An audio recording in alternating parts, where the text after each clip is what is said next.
E o meu entrevistado de hoje é Éder Bispo. Éder, ainda naquele ponto, a parte de iluminação, de ventilação, como foi feito nessa casa, nessa residência, ela possibilita qualquer pessoa fazer uma construção?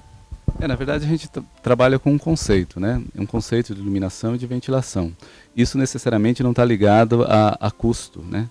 Você pode, assim, é evidente que uma casa num padrão desse, ela tem um custo até razoável, né? Até pode ser considerado um custo elevado. Porém, para uma pessoa que tem uma casa mais simples, que quer trabalhar esse conceito, é perfeitamente viável. Simplesmente prestar atenção assim no posicionamento das aberturas, né? Entrada e saída de ar, né? Como é que você vai trabalhar às vezes ventilação cruzada, né? A questão da orientação também, para onde como é que você vai orientar a sua casa, como é que ela vai estar posicionada no terreno, isso é fundamental, né? Então você tem que evitar às vezes a incidência direta da radiação solar, então você tem que captar a luz de uma forma positiva. Então são conceitos que estão muito presentes assim na arquitetura, principalmente na arquitetura antiga também. Cuiabá nós temos assim exemplos belíssimos aí dos antigos casarões cuiabanos assim que tratam muito bem essa questão. Então eu acho que é importante para as pessoas assim, principalmente para o leigo, observar mais, ver como as coisas são feitas, entendeu? E soluções são soluções simples.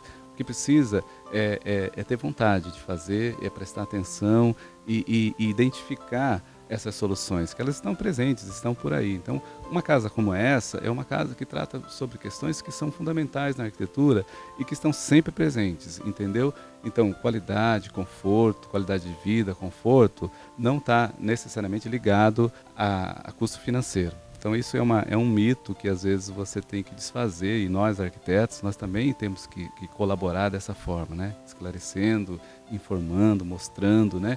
Então assim, anda pela cidade, dá uma olhada, vê essas casas antigas, o tamanho das janelas, como é que eram posicionadas, né?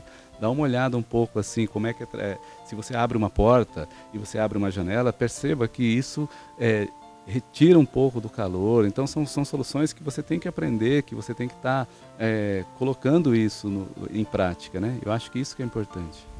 Por falar em portas, em janelas, a gente vai falar um pouquinho sobre essas portas aqui de vidro que você colocou, que tem aqui 3 metros de altura.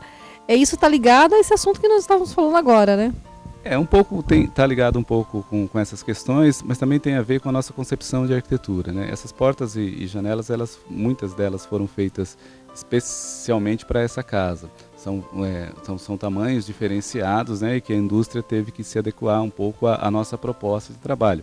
E nesse ponto eu acho que nós tivemos assim bastante facilidade em trabalhar com o fornecedor, que entendeu a nossa preocupação, que não era meramente uma preocupação estética.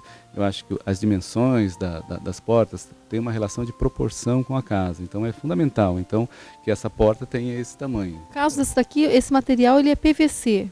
Sim, essa é PVC, mas assim, tem uma alma de aço, tem toda uma estrutura, né? Então é um material que está entrando no mercado aqui em Cuiabá há pouco tempo, mas que a gente tem utilizado bastante, assim, e eu acho que satisfatoriamente. Porque o que é importante, às vezes, numa janela, numa esquadria, é que você consiga estanqueidade. Então ela não pode entrar som, né, barulho, assim, incomodar, entendeu? Ela não pode entrar água, né? E ela não pode permitir que entre poeira, pó, entendeu? E esse tipo de janela consegue garantir essa qualidade. Nós estamos gravando aqui na varanda e você colocou ali um mural de um artista plástico que ficou uma coisa assim, foi o que você comentou até comigo antes da gravação. Sarita, você tem várias casas ao redor, só que você não consegue nem olhar para as casas, porque você fica tão fascinado naquele trabalho que foi feito.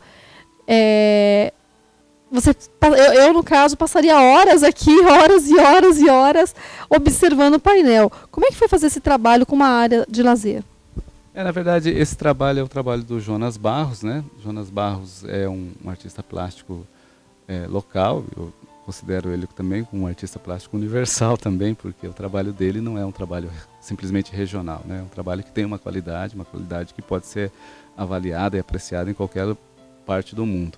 E o Jonas é uma pessoa bastante importante no nosso trabalho, porque o Jonas está sempre colaborando e contribuindo e complementando, na verdade o trabalho complementa o nosso. Quando nós projetamos a casa, nós deixamos aquele muro ali para o Jonas. Então aquilo já estava reservado para receber um trabalho dele. Uma coisa muito interessante, a gente tem um apego também com a casa. Então a gente acaba ficando aqui, dando uma olhada e conversando e vendo o que falta. E vai complementando. Acho que o nosso trabalho é um pouco esse, né? Nosso trabalho é um pouco de estar próximo das pessoas, entender quais são as necessidades e colaborar para que elas sejam felizes assim, e fiquem satisfeitas, eu acho. É um pouquinho minha também, né? Aquela coisa assim, é minha também, não é só sua. Na verdade, assim, a gente considera um pouco isso, apesar de saber que não é, mas eu acho que quando a gente faz um trabalho que a gente gosta, e a gente procura fazer sempre trabalhos assim, que a gente, com um certo envolvimento, para que a gente tenha esse sentimento, eu acho que a arquitetura não deve ser feita simplesmente por fazer, por uma obrigação profissional, nem tão pouco só por dinheiro, entendeu? A gente faz a arquitetura por amor, para deixar uma mensagem e fazer parte um pouco da história da cidade, da vida das pessoas. Acho que é isso aí. Então a gente tem um pouco esse apego porque gosta muito do que faz, né? Éder, foi um prazer ter você aqui com a gente. Quero ter mais vezes, né? Em outros projetos seus e da Márcia, né? Apesar da Márcia não gostar de aparecer e jogar tudo isso para você, né? Que eu gostaria que ela estivesse aqui do nosso lado também, mas ela está aqui pertinho. Eu gostaria que você deixasse o contato de vocês para quem quiser conhecer um pouquinho mais do trabalho que vocês têm hoje para oferecer para o mercado. Sim, nós temos o telefone do escritório, que é 3642-3358, né?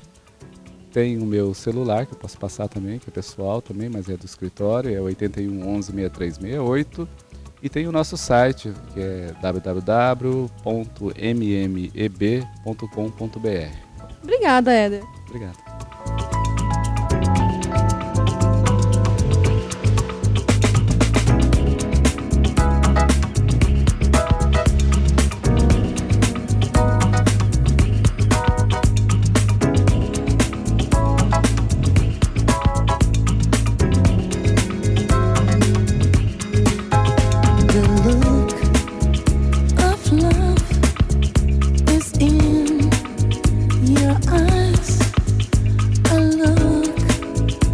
Smile can disguise